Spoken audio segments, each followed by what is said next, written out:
Hey everybody, how's everybody doing? Welcome back. I am so excited to talk to my guest today. I was on her podcast when she started hers, so of course, I had to have her on way at the beginning. So I will go ahead and allow her to introduce herself. So go ahead. All right. Hello, everyone. I am Britt Yenser, CTS. My pronouns are she, her. I am the AV manager at Northampton Community College in Bethlehem, Pennsylvania. I am also the current HETMA Communications Chair, incoming Board of Directors for HETMA, the 3-year at-large position.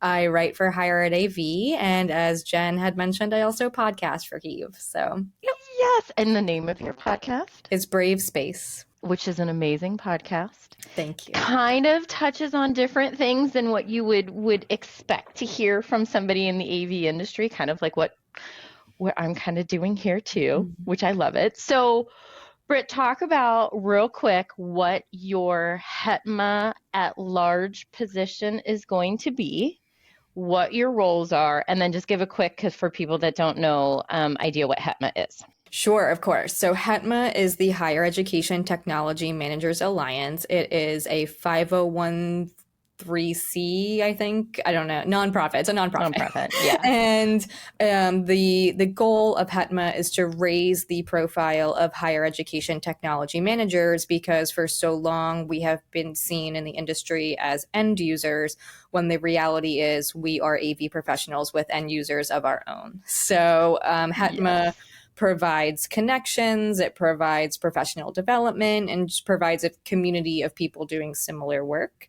Right now, I'm communications chair. So if you subscribe to the EduWire Smart Brief emails, I am the one who determines what HETMA content goes out in our portion of that newsletter. I do some of our social media, specifically X and LinkedIn, and I will blast out some messages on the HETMA Mighty Network. And then I am going to be on the board of directors for 3 years, and I am not honestly fully sure of what that is going to entail. I'm just very excited to step up in the organization that I love so much and, support everyone for that length of time. Which I think is amazing, because that is a big commitment to do something like a volunteer for 3 years, right? Yeah. And that they have those positions. So for those that don't know, Britt and I were at the inaugural Higher Ed AV Awards last year at Infocom. I won the non-EDU category of Higher Ed Ally, and Britt, you won the AV Professional of the Year, which is, I think, amazing. Because it is nominated by the higher ed community, voted on by the higher ed community. So to come in and get that award, do you think that award also helped you jumpstart some of the things that you're doing and that you've wanted to do because you had that support from your peers? Yes, absolutely. So, I think that HETMA in general really helped me to boost my confidence and feel better about being in the AV industry. And I was a PRISM scholarship recipient. So it was through HETMA that I got my CTS, that I got the resources and support and funding, frankly, that I needed to pursue that goal. And then I was just absolutely floored that people nominated me, and I was, the AV Pro of the Year. It absolutely opened doors for me, and that it gave me that additional confidence boost that I was needing in order to put myself out there. I think that the most obvious example of that is Northampton Community College is not my original institution in terms of being in higher ed AV. I was at a previous institution.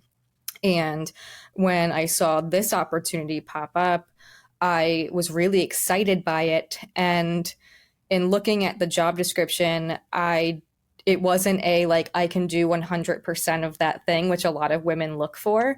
Yeah. And I paused and took a breath and was like, I'm AV Pro of the Year. And, yes, you are. And that, honestly, it gave me the confidence to apply. So And that's awesome that you brought that up because, that's what we're talking about, right? So, as people are listening, I'm still in the process of looking for what my next chapter is going to be. I'm going through the interview process that literally, like right before this, I talked to a company about maybe doing some consulting for them. So I think what that award from Higher Ed Ally for me gave me the opportunity to say, the community, the higher ed community is loving what I'm doing. They don't feel threatened, right? Because I'm a salesperson. I'm not part of the community, but I've listened, I've learned, I understand from the standpoint of AV professionals that yes, you're, Britt, my customer, but you have customers. So we have to take that into consideration that what I think is right for you in your technology manager position might not be right because you have a customer. Right. So you were at your previous institution, and how long were you at your previous institution? About 8 years. Did you graduate from there? I did. So were you student employee on the AV side? I was. Yeah. Okay. So I was a student employee all 4 years of my undergraduate career, started first semester freshman year and stayed all the way through last semester senior year. And then I had left to pursue the career I believed I wanted at that time. So I was actually a high school English teacher for 2 years. I taught 10th grade English, and I was also a Teach for America Corps member. So I've always been very type A and very busy all the time. Right. But after my 2-year commitment with TFA was coming to an end, I realized that I didn't really like where they had placed me in terms of the state I was in. It was in Connecticut. It's too expensive to live there. Okay, Right. Let's just be honest. That's where I was at. So I wanted to move back to my home state of Pennsylvania. And upon moving back, Craig Underwood had reached out and said, I see you're moving back. I'm going to have a position open. Would you be interested in returning to this line of work? Yeah. And I had to really think about it because I did really love teaching. But I realized this was an opportunity for what felt like more growth and frankly more excitement because, Right. When you're teaching, like, especially English, it's like, am I really going to read the same 5 books every year for the rest of my life? I don't know if I can actually do this. Right. And I taught high school math. So, I'm I was the same thing as you. I went to school. Now I wasn't, I had different jobs. I didn't work on campus when I went to school, but, I was a high school math teacher. And it's the same thing. You get there and you're doing, now granted, I loved the math. I loved that content, but I taught 2 years in Ohio. I taught for a year in Las Vegas. And even back then, I started to see the change of what was happening within the education K through 12 field, right? Yes. And I was young, like you. And so it's like, do you want to stay here? Not that it's a bad career, but everybody's different. And it's like, do you want to stay here for forever? Right. So you decided to take it and work for Craig, who's amazing. Yes. Oh my God, incredible. So yeah, it was, and honestly, when I started, I was like, I can always fall back, right? Like if I don't like this, I can always go back to teaching. It's kind of like a comfort zone. And then I never went back. I found a love for this field. And I think it ties to a lot of the personal values I have that also aligned with teaching. At the end of the day, your mission working in higher education is to give students an excellent educational and social experience. Right. And, I kind of just focus in on that value of like, at the end of the day, like the tech is very cool and exciting, but like my goal is to support students. So coming from being a teacher, but when you were working as a student worker, you worked under AV and with the AV technology. Okay. Yep. So you had a background. Yes. Yeah. And that's why, because it was Craig specifically who I'd worked for all 4 years. Okay. And, I was, according to him, one of the best work studies he ever had. That's awesome. In the top 5. And I know the other names too. They were before my time, but he talks about them fondly. And yeah, so it was like, hey, I have this background. I had worked for him so much that it extended past work study. Like they actually hired me as a part-timer because Awesome. I, was doing so much work, and it became, by the time I was a senior, I was doing much more elaborate things than you would expect for a work study. So that Right. there was, an underlying skill set that had been built. It wasn't like I moved back and Craig was like, "We're friends, you're hired." Like, no, like Right. Right. yeah, Yes. You had the skill set. yeah. So you learned AV while working. So was it, and back then it was a little bit different than it obviously is today. Mhm. So what were some of the things that you were doing as a student worker before you moved in as a full-time employee? So what were you doing kind of as a student worker? What were some of your tasks that you were doing? Yeah, as a student, I helped with some of the administrative tasks. So, like the communication regarding events and the scheduling of, myself and other student Hmm. workers. And then I would also do like basic classroom tech maintenance and support. You go on the service calls, and I would do some event stuff like recording and live Right. streaming and like providing your microphones and things like that. I would say, like, while the technology over the years has gotten obviously much more advanced, it also has become much smaller and lighter, which I appreciate so much, because back in the day, I was like carrying these big, heavy cases onto the campus shuttle to get to our other campus. And So speaking of that, let's dive into that. So because and I'm sure job descriptions are job descriptions. Mhm. And so you touched on, which I do, we're going to get to, but you did touch on the fact that when you read the job description for your current position, that there were some things that you couldn't check the box potentially. Right. So the one thing that I struggle with now when I'm reading job descriptions is I feel like it is a cut and paste. And I think you and I over different conversations have probably talked about it, Yeah. but the must be able to lift. Yes. I'm a mom. My son is 14. When he was younger, 25, whatever. Now he weighs 100 pounds. I wouldn't really want to try and pick him up anyway. He's 14. He doesn't even want to give me a hug. But when he was little, yeah, I could lift 25, 50 pounds. But Mhm. you see that on a job description, and as a female or a male or anybody that feels like they can't lift that weight, Yeah. what was that there when you were the student, or did you just do it? Like, I was just it, did it. I just see, did it. I was, yeah. And so I have the how hard can it be gene, which is a little delusional, but has also mostly served me well. right. So, when I see things like you have to lift at least 50 pounds, my first instinct was, I got to start working out then.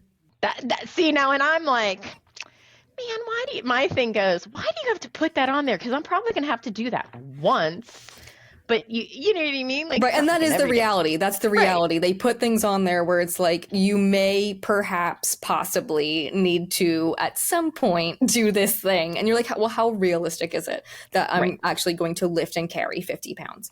Right. But yeah, no, I saw that and was like, I could probably do that. I just gotta like go to the gym, right? Like, how hard Right. can it be? Right. That's amazing. That's awesome. So you were at your previous institution for 8 years, right? Yeah. And over my conversations and when I met you, you loved it. Yeah. You loved it there. And I know that by the time I met you, you didn't work for Craig. You guys worked together. I always thought you Hmm. guys worked for each other in a way, but it doesn't matter. You're still kind of doing the same things, and you guys were at events together, and so that just, made it seem like it. But what was the change? What made you feel that you were needing another chapter, or, your time there working was coming to an end? What were you going through? What was that mindset? Because I've talked to people that have been unemployed. I've talked to people that have decided to leave or got fired or let go or whatever the case may be. But it seems like, and I don't think we talk about this a lot, is when you decide to make a change, what's going on, and it's okay to make the change, but what for you, what was going on with you, your life, your career, what you were doing that you felt you wanted to make a change? Were you Yeah, looking? Did it just happen? that's a good question. So I a year, 2 years ago, I have no concept of time, but Yeah, neither do relatively I. recently, in the past 2 years, I worked with a leadership coach. His name is Dr. William Attaway. I cannot recommend him enough. He's incredible. But one of the things he taught me was that in order for an employee to be happy in their role, they need to be both earning and learning. Okay. And based on their personality, they might sacrifice one for the other over a certain period of time. But on a long enough timeline, you need to both earn and learn in order to Okay. be satisfied in your role.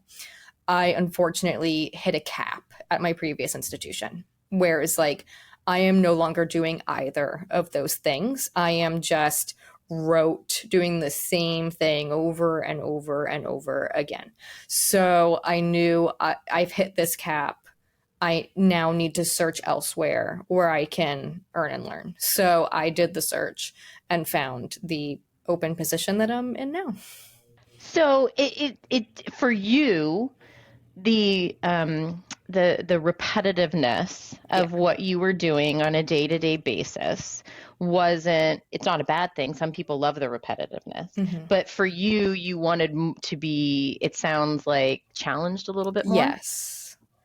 Yeah. Okay. Whereas, like, I became such a master of that role that I wasn't even thinking anymore. Yeah. And for me, that's not satisfying anymore. Right. Like I need a challenge. And that's not like every single day I want it to be difficult. Like, no. But Right. there are times where like I want to be able to step up to something. And that opportunity kind of stopped happening there. Okay. And frankly, it was both learning and earning. I also, Right. because they had promoted me to a director title, which in the way the department was structured, that was basically as far as I could go. So, Okay. and in higher education, your salary is tied to your title. So it's like I Correct. am now capped. I can't make a significant jump in salary at this institution past this point. And that's hard too, I think, because I know that I've had positions in my career where I love the organization, right? You love it there. You love the people that you're working with. And so when you have to make that decision of what's best for me and my family, Mm-hmm. right? Whether you have children or a partner or you're married, or if you have to take care of a parent or a sibling or somebody, what's best for me? And sometimes I I think that's hard Yeah. for people to understand that, because they automatically want to go to, oh, you're unhappy. You don't like working here, right? Mm-hmm. And it doesn't, that you wasn't your case. Right. No, it was just time. Like Yeah. sometimes you start to outgrow a role, and unless you are offered the opportunity to keep growing, you need to seek out that opportunity Yeah. elsewhere. And, Yeah. it kind of, it was a lot of things in play. I think that HETMA and Higher Ed AV like really helped to catapult me into the seat at the table that I have now in the industry, and just gave me a lot of confidence and made me feel like, yeah, I can seek better opportunities. I Right. can do more challenging things. So why am I not doing that? And why, when you seek those new opportunities and you take on more challenges, yeah, you're getting a higher salary. Why would I Yeah. not? That's frankly, the salary I received was life changing, Right. So That's awesome. Yeah.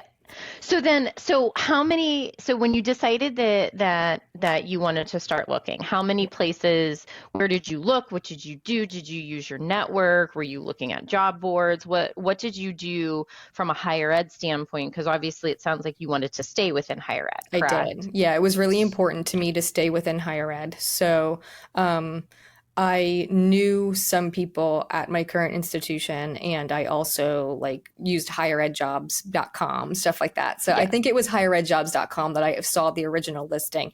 And it was funny because I actually saw it quote unquote too late in that the interview process had already started. But I applied and they saw my resume and they were like, we'll just bump you to the second round. So I actually only did one interview. That's amazing. So you must have a really good resume then. It's set up. I'm proud of it, actually. Yeah. Did you get help doing that, or did it while you were English teacher? Yeah, no, I just use a template. I used one of the Microsoft Word templates that I thought looked pretty. I'm very into like aesthetics, you know, so it's just like I like to see a resume that is aesthetically pleasing and not just lines of text. So mine has like information in boxes and like little icons, like a little phone icon, a little email icon, you know, where it's just like make it look cute. So for everybody that's listening, right? I mean, obviously you had qualities within your resume too, but the look of the immediate probably look completely set you apart. So anybody, you know, that's one of the things that, you know, I can tell you mine doesn't look like that. I might have to go back and revisit what mine looks like. So you got bumped over to the next round. So did you do any type of networking, or did you just apply and wait? Did you make any phone calls? Did you talk to anybody? Did you try to figure out who was the hiring manager or what the position was for, or did you kind of just apply and wait? I applied. I knew the hiring manager. Okay. And that's the thing about AV, as you know, it's like such a small world. And the more niche you get, the smaller it becomes. So I knew the hiring manager. So I applied and then reached out to him and was like, hey, by the way, I applied. Which is awesome. Yeah. Because, you know, I had chatted with Frank Pisano from the Bluefin. He's the CEO over there. And that was one of the things that I had asked him too was, do you recommend when you're hiring for the person to try and seek out and send the personalized note? And he said yes too, because it makes you appear interested. It, you know, says like, I'm not just sending a resume just to send a resume to check a box to say I've sent so many resumes in a day. You know, I'm really interested in this position. So what was that conversation like when you reached out? Did you have a chat? Was there anything, or was it just like, okay, great, I'll let them know? It was basically like, okay, great, I'm glad you did that. Also, you know, we've already done interviews, but like he kind of gave me the scope of what we're looking at and what next steps would be, and said that he would reach out, and then the process moved forward from there. Awesome. So then what was that first interview like? Well, it was supposed to be in person because it was supposed to be a pretty traditional round. Of the first round was over video conferencing, which I missed. And then the second round was in person. But it just so happened that the day my in-person interview was supposed to be, it snowed like significantly and the institutions shut down. So they chose to interview me over Zoom. Okay. So the one interview I had was video conferencing, and then some time had passed and I got the call that I was being offered the position, and I asked if they could give me some time to think about it. I actually took a week. I took a week to think about it. Yeah. And that's good. Now, when you asked them that, what was their response? You know, of course. And also part of that too was I had asked, while I'm thinking about it, can I come to the campus?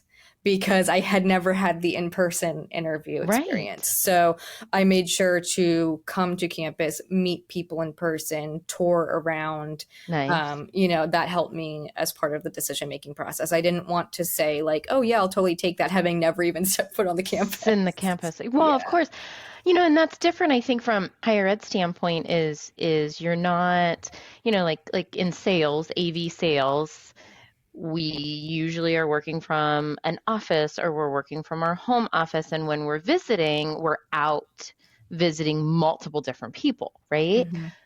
Higher ed, you're working and you're visiting the same, you're going to work in an office, but yet you're going to visit kind of and manage and take on classrooms and auditoriums and all of these things. So yeah, that is probably extremely beneficial from a higher ed tech manager position to have set foot and see what you're going to take on. Because I'm sure, like in any job, they can paint a pretty picture, just like I can paint a pretty picture to somebody of what I can do, but in reality, can you really do it? Mm-hmm.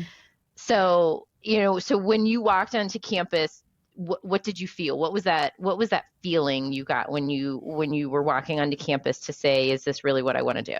It felt better and better and better as the tour went on. By the end of it, I felt like my decision was made. That's awesome. It was just like, yes, now that I have seen it and I know exactly what I'm walking into. And right. What I really appreciated was no one put on a dog and pony show. It was like, I'm getting your authentic self and I am getting exactly what this looks like on any given Tuesday. You know what I mean? Like, you didn't like try to hide it, Right. So it's like, I want to know the reality of what I'm walking into. Right. Yeah. So what is your title now at your current institution? Yeah, current is AV manager. AV manager. So then what does that encompass for you? Yeah, so that is predominantly classroom technology, installation design, things like that. One of the goals of having this position was to bring integration in-house more than outsourcing. And funny enough, that was the one piece of the JD that I was like, I feel nervous because, for the past 8 years, I've been live events. Like I put it up and I take it down. But I talked to some of the people in my Hetma network. James King in particular gave me really good advice where he was like, listen, at the end of the day, no matter what the brand is, do you know what a switcher does? Do you know what a network switch does? Do you know what a touch panel does? Like, yes. Like, I know what all these things do. And so it's like, you just have to keep in mind, like, yeah, I know what these things do. And the rest will come. Like, I'm going to learn. So... And that's the whole thing of there are so many companies out there that do touch panels, that do switching, that do DSP, that do AV over IP. But if you understand it, yes, and it's okay if you're walking into, you used one touch panel manufacturer and you've standardized on maybe the big name, right? And you come over to your new and they don't have that. That's okay. You understand the whole concept. So do you think going through and being a PRISM scholarship winner and getting your CTS, that helped you understand? Yeah, absolutely. Absolutely. Yes. See, like the studying for the CTS and passing that exam, like helped me and proved to me that like, yes, I have this very strong foundation. I understand signal flow. I understand like your basic principles and like, it's as long as you have a strong foundation that you feel confident in, you can continue to build upon that. And you need to continue to build upon it because technology is always changing. Oh, constantly. It is constantly changing. And today's manufacturer and product might be gone for who knows what reason. And then somebody else is coming in, whether they got bought or go out of business or change names or whatever the case may be. Yeah. So reaching out to your network, right? Because higher ed is a unique entity where they do like to do their own in-house integration. So wanting to bring that on, do you have staff to be able to do that? Or is there a staff? Are you going to have to hire and find internal staff to do that? Like where does that stand for you? Yeah, so there's me, my boss, and then I have a full-time direct report and a part-time direct report. So my job as manager is to help set the vision and the goals and standards and then help to launch. I will also be building the rack, and I, have my direct reports to help out. So sounds like 1, 2, 3, 4 of you, correct? Are you the only woman or is there any more? I have my full-timer is also a woman. So it's a 50-50 split. Yeah. Very nice. And is your full-timer, student worker or full-time employee? Full-time employee. Yeah. Okay. So how long has this person been then at the university and understanding AV? Like how long have they been in this role? 3 years. Okay. Well, that's good. Yeah. So, and the only reason I ask is because it doesn't mean they need all of the knowledge, right? They want to be able to work. And I think, as you know, and I have a passion for pulling in youth into the AV industry and a passion for pulling in more women into the AV industry. And I think that those things are important to then be able to have, so that gives her now the ability to say, oh, I'm not the only woman here in this position. There's somebody else here that, potentially can relate to some things, just, on a day-to-day basis, that she might feel more comfortable talking to you about than going to, the other two, on your team. Even in terms of talking about technology itself, I think that it's easy to feel like someone is talking down to you, even if that is not the case. Right. So sometimes it's nice to have someone who feels a little bit more peer-like, a little bit more like, okay, I can make some reasonable assumptions about our lived experiences that we might have in common. And when you talk to me, I might perceive it differently than if I was, getting it from someone else. Right. Yeah. So the job description, let's kind of go back to that real quick. Yeah. How many things on there did you feel like roughly you may not have checked that box, or you weren't sure you could check that box? Honestly, I think that as I read through it, I was like, I am 60% confident I can do this job. Okay. Yeah. So that's really important, because I think regardless, if you're looking, whatever you're transitioning, whatever it is, when you're reading those job descriptions, there should be a spot where you say, if I get and I feel I can do a percentage, I'm going to go for it. Mm-hmm. So you took it and you said about 60%. So the things that you felt you might not be able to check immediately, what were those kind of, like, do you remember what some of those were? It was definitely like things that as they related to like design and installation, where I was like, okay, I haven't like personally done that. I have watched as other people have done it. I've been in the room, but like I haven't personally done that. So that made me a little bit nervous. And like, I don't know, that's what stands out to me. But that was the bulk of the JD. And then there was also like, support events, which I was like, yeah, check, can do in my sleep. That's fine. And, like manage other humans, check, can do in sleep, but yeah, it was just like the hyper technical like stuff that I felt a little nervous about, because I was like, I just, I'll give it a go. Just give it a go.